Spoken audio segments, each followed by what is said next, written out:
Alright, so I'm sitting here about to go to the gym watching the 2015 Mr. Olympia prejudging.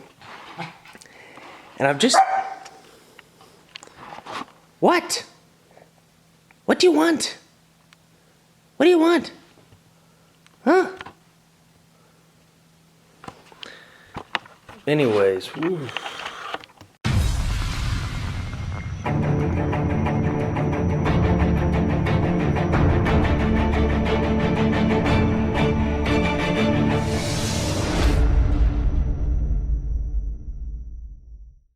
I'm sitting here trying to imagine what these, I guess if you want to call them athletes, go through to get there. Because, we see them on screen and we're like, yeah, it's hard work, it takes a lot. But if you think about the stuff that they have to go through on the day-to-day, I can't even imagine, I'm a natural, athlete, bodybuilder, powerlifter, whatever you want to call it. Don't take any performance-enhancing things. I'm saying that to, preface what I say.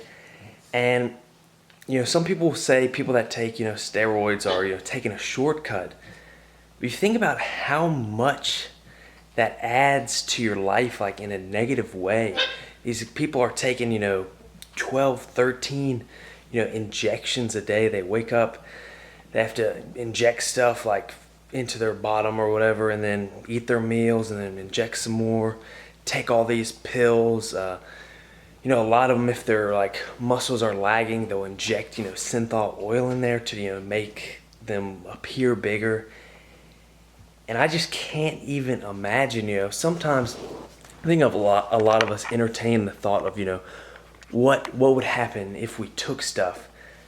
But then you sit there and you really think about how much it would change your life. You have to do all this stuff every single day. And then, half these guys, there's like 50 competitors competing or whatever, and I'm listening to the commentary, and they're saying, this guy works in IT, he's doing all this stuff and not even living off of bodybuilding. He's doing all this stuff just to pretty much compete, just for the, the love of it, or for, the small amount of glory that he gets for coming in 20th place. But I can't even imagine. And I don't know about you guys, but I wouldn't want to look like that. Yeah, it might be cool for the glory on this one specific day, but looking like that every single day, I mean, you couldn't live a normal life. Everywhere you go, people would be staring. You couldn't get normal clothes.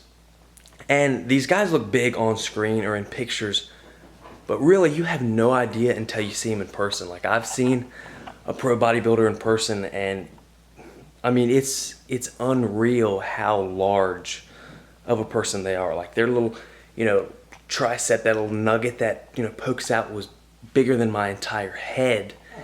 So just carrying all that extra weight around, doing normal things would be made, so much harder just from this, hobby or this, career that these guys are pursuing.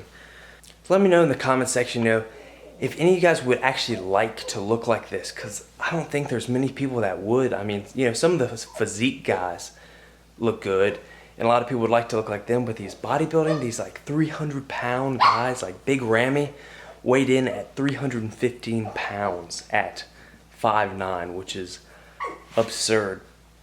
But anyways, enough of me rambling. I don't even know if I'm making any sense. We got heavy squats and then some, lighter accessory work. But I'll see you guys in the gym. Before we get into today's workout footage, I actually kind of need to update you since it's been a while. You haven't seen anything from me. And I need to update you on the squat experiment. If anybody's new to the channel and doesn't know what that is, go to my channel, search the squat experiment.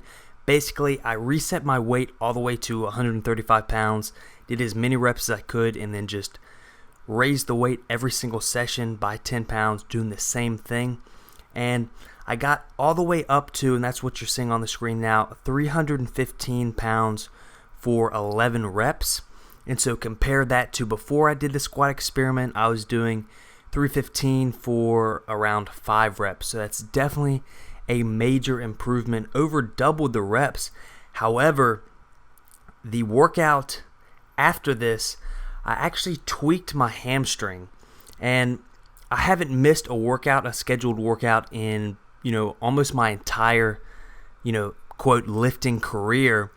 But it was so bad that I knew if I went into the workout and tried to do anything, I was only going to make it worse, because that's what I've done in the past. And I'm trying to, as I get older, also get wiser. So I was making the wise decision and just, skip that workout. So then when I came back, I did 325 pounds, but only managed, I think, 4 reps. Which 315 for 11 and 325 for 4 is obviously a big difference, one that you wouldn't expect. And so kind of ever since then, I've been trying to rework my squat. Now the squat experiment is over, and so now we'll go into today's footage.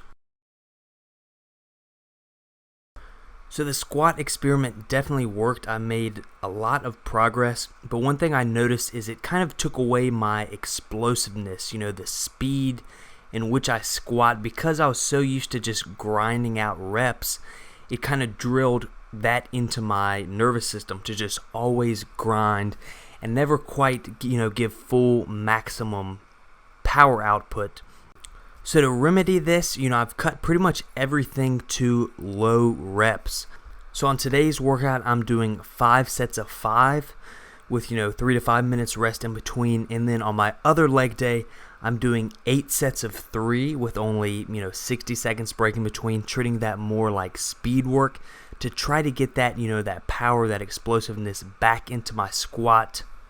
But today we're working with 325 pounds, once again for 5 sets of 5. Now I'm showing you just a couple reps from each set because watching all the sets would get a little bit boring. But the whole 5 sets of 5 thing for me is really just getting my confidence back under the heavy weight. And so I don't know if I've mentioned this before, but at one point I weighed 200 pounds, and that's when I was at my absolute strongest. I'm about 175 now. And so at 200 pounds, I was doing 365 for 5 and 315 for 20 reps. So I was a lot stronger. And now I feel like the biggest thing limiting my squat is just my confidence. And so I need to stop looking at anything over 3 plates as heavy weight and just, get that out of my mind and just lift the weights, because I know I'm capable. But what you're watching now is the new assistance exercise that I added in. It used to be leg press, but instead we're doing beltless front squats. So like we talked about in the last video when picking accessories, almost making the movement as hard as possible. Now these beltless front squats are great for 2 things. One is going to be core strength, because when you go down in the hole with a front squat, you really feel your core being overloaded, helps with stability. And then also back strength, upper back strength specifically. You have to have a lot of upper back strength in order to, stay upright and not round over in the front squat. Both of these 2 things are going to greatly carry over into my squat and deadlift. For the upper back strength, that's going to be more deadlift, core strength, both. But one thing that I think is overlooked a lot in squats is core strength and core stability. And I think that is what makes the difference between, an average squat and a great squat. Because, the reason people are so much better at leg press than they are squat is because there aren't as many factors as far as force transfer goes. When you push the leg press pad, all that's happening is your bottom is digging into the hard, rock-solid machine, and you're pushing the weight away. But with a squat, as you push into the floor, that force is transferring, up your legs, through your spine, all along your back, through every part of your body. And if that isn't rock solid, then that force that you're applying to the ground isn't going to transfer all the way up into the bar. So what makes the difference between you leg pressing 1,600 pounds and you only being able to squat, 300 pounds, is how effectively you can transfer that force. So you need to make that core, that back, everything as tight and as hard as possible, so that force that you're applying with your legs actually translates to the bar. Now what you're watching on the screen is 5 sets of 15. I didn't show every set. 5 sets of 15 of Romanian deadlifts. And why I've added these in is less for the hamstring development, but more for improving my hamstring flexibility. A lot of people, when they do these, they go all the way down to the ground and their back tends to round. But for me, I'm going right to the limit of my hamstring flexibility. So if your back starts to round, that means you've surpassed how flexible your hamstrings are. So I'm keeping my hamstrings, engaged throughout the whole movement, going down just as far as I can before my back rounds, and then really drilling in that proper hip hinge motor pattern that, will translate, of course, to deadlift and squat.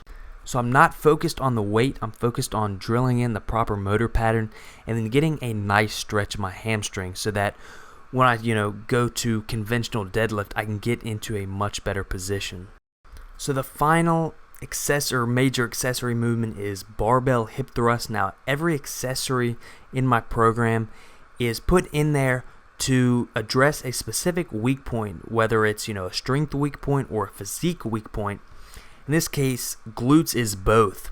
When I squat, I'm so quad dominant that I'll do, 5 sets of 5 on squat, and I won't even feel any activation in my glutes.